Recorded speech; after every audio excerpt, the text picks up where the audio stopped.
Расписание двух электричек муромского направления Горьковской железной дороги изменится. Связано это с проведением ремонтных работ на перегоне Добрятина-Бутылицы.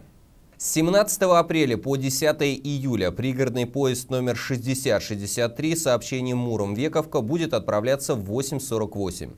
Прибудет на станцию Вековка в 10:39. Поезд номер 6065 отправится из Мурома в 15:15. Прибытие на Вековку в 17:08.